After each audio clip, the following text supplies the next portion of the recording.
this had the same information to the FDA, but it also had like alternatives. Yeah. ASS.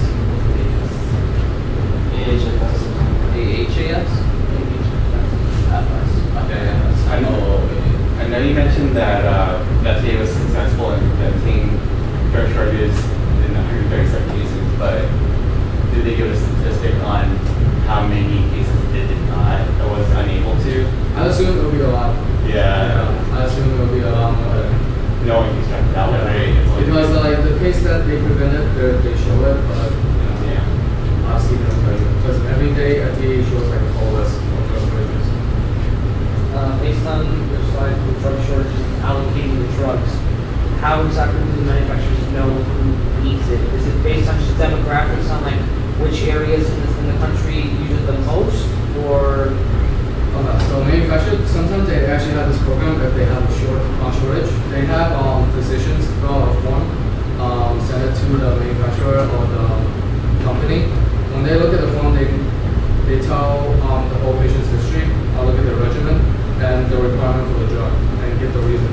So they review all those paperwork, and they look at the one that needed the prescription the most at that time, and then they would dispense it to the physician, without increasing any price, because they're giving directly from the manufacturer. So that's usually how they do it. I have a question just out of curiosity, because I'm new with this, and like I work at the hospital pharmacy, and I know as of last week, I mean it's been going on for 6 months now, we've been only able to get fentanyl in 20 ml vials, so they have to withdraw, like you talked about, and make syringes. But something that seemed kind of shady to me was that when the expiration date is coming up, they just push it back another 2 weeks and relabel syringes. Is that something that is it open? I mean, they're capped, but when they are expired, they're in syringes. No, but okay.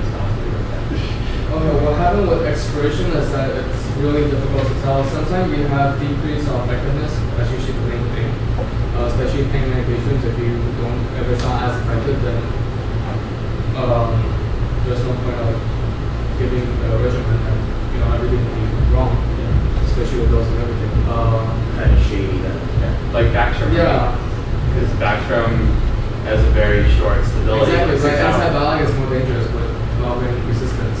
Yeah. Especially with those. Pain management, I'm not so sure. Maybe hospital, PMT meeting, they said that when they actually discussed it. Because it's better than nothing.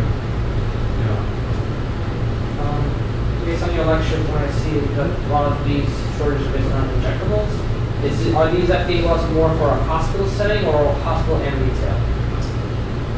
Mostly hospital, because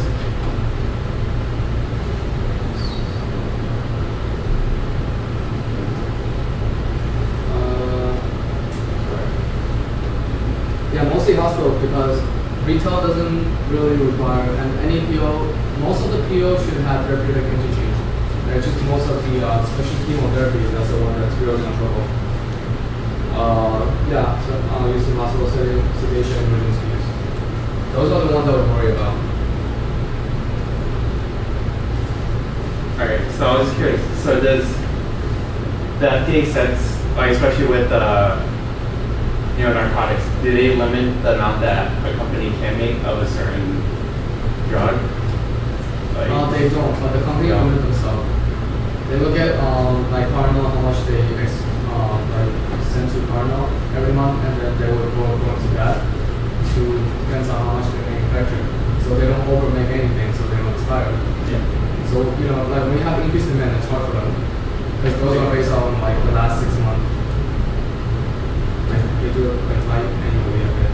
Because I know some people were blaming the FDA for when we had all these epidemics where there was a shortage of oxycodone or Adderall, and I was wondering if it was due to the FDA or is it due to over prescribing, or is it a combination of everything, like FDA limits versus over prescription? That's what's causing this shortage. So I just it's like a kid punch another kid, and then would you blame the parent or would you blame the kid? like FDA is supposed to overlook at the companies, but if companies start going wild and then start having all these shortages,